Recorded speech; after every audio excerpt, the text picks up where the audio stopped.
What's up, everyone? Matt back for another WAT Reel review.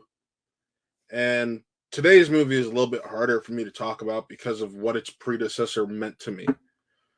Before this year, Black Panther was my favorite superhero movie of all time. Um, it, Between the cast of Michael B. Jordan and, of course, the late great Chadwick Boseman and the director Ryan Coogler, those are three men that had a profound effect on me as a young black man over the last decade. Whether it was Chadwick in 42 or Michael B. Jordan and Ryan Coogler with Fruitvale Station and Creed, just their art has helped me grow and accept who I am as a young black man in today's America. So when Chadwick passed, that was something that hit me really hard because that was, and honestly, to this day, is still probably my favorite actor. So, when it came to Black Panther Wakanda Forever, we all knew that going into this, they had an impossible task. Well, for the most part, they were able to accomplish this successfully. Kevin Feige and Ryan Coogler were able to deliver a story about grief, loss, acceptance, and moving on. And that was incredibly important to me. They don't wait to rip off that Band-Aid that we know is there. We all know Chadwick has passed on. We all know he's no longer with us. And they don't wait until you're ready to get into that. That's it. It's the opening gut punch. And it leaves you disheveled. It puts you in a mood almost immediately. And honestly, it works. Because now it puts you in the same mindset that our characters in this film are in. And I thought that was a brilliant move by Ryan Coogler.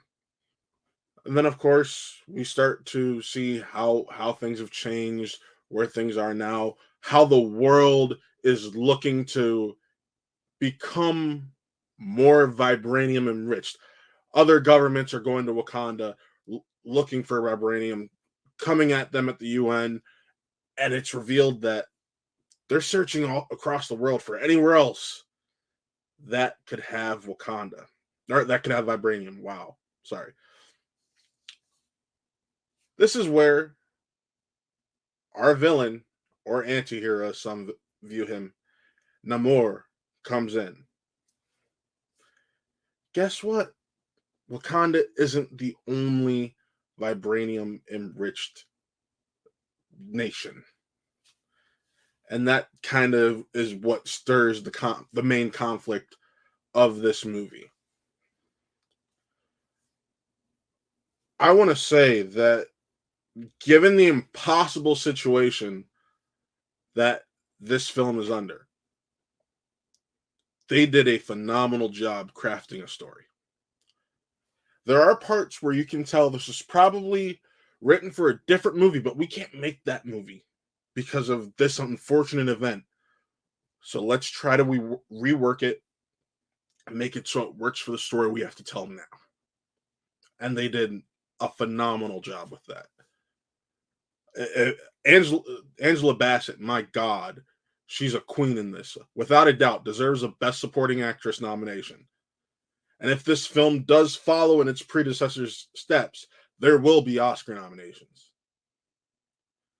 Letitia Wright. We all know the drama that went on behind the scenes. However, she delivers a poignant and strong performance as Shuri, who's dealing with moving on from the fact that she couldn't help save her brother. And it was just incredible to see the journey that we go on with her from his death to where we find her at the end of the film. Tanak Muerta, if I remember the name correctly, as Namor. Just some people may say that his reasoning is not the strongest. I disagree. It makes total and perfect sense. I was just sucked in. He is scary. He is powerful. And he is just everything you would want from this anti hero. See, other films that have made anti heroes leads over the past few years, looking at you, Black Adam and Venom, have kind of failed in that regard. They don't succeed very well in making you feel as well as fear the character. Ryan Coogler does just that with Namor, and Tanakh just does a phenomenal job of making you fear him as a leader, and Talocan as this nation. Just amazing performances across the board, from Denai Guerrero to Martin Freeman to Lupita Nyong'o. I can't think of a bad performance in this film. And ultimately, if I'm going to give this film a rating, it's going to be a 4 out of 5. The reasons being just that story. I mean, you can give it a pass, but you're always going to be sitting there wondering, what movie could we have had? And what was, I know Ryan Coogler has given us hints at what the original story was. It was going to deal with T'Challa and time lost because he was blipped. And that would have been really interesting, but that's not what we can get. And that's not what we got. So, with what we got, it was a very good and poignant story. It's just hard to not sit there and think about what could have been, and whether it be the stunning action sequences, because this is some of the best action that Marvel's ever done, to the amazing performances. You're missing Chad the entire time, and that helps the film and hurts it at the same time. And I haven't even talked about Dominique Thornton. She was just, oh my god, as Riri Williams. Just Dominique Thorne killed it. Chicago kid with a little bit of attitude, as smart as Shuri and Tony Stark, right up there IQ wise with any genius in the MCU. Just gave me everything I needed in that character's debut appearance. I can't wait for you all to see what this movie is and see for yourself. I really did enjoy it. I really did, for what it is.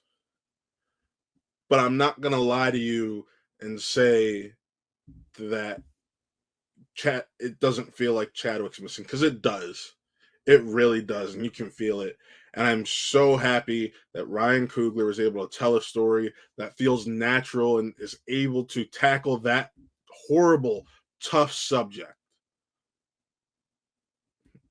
But you're still missing that charismatic, lovable man and lead, and it hurts.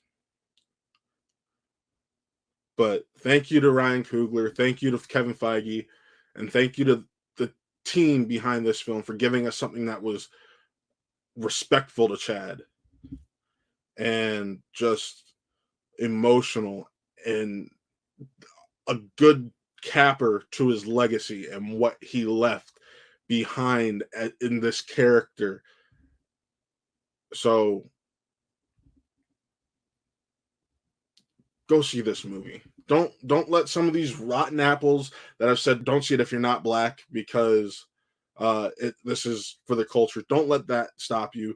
Don't let people telling you to not see it because they didn't recast T'Challa stop you. Go see this movie, whether you're white, black, orange, purple. I don't care. Go see this movie. Support black artists. Support black art. And support black women, because that is something that is carrying this film. But with that, signing off, I'm Matt. This was another Real Review, and we'll see you next time.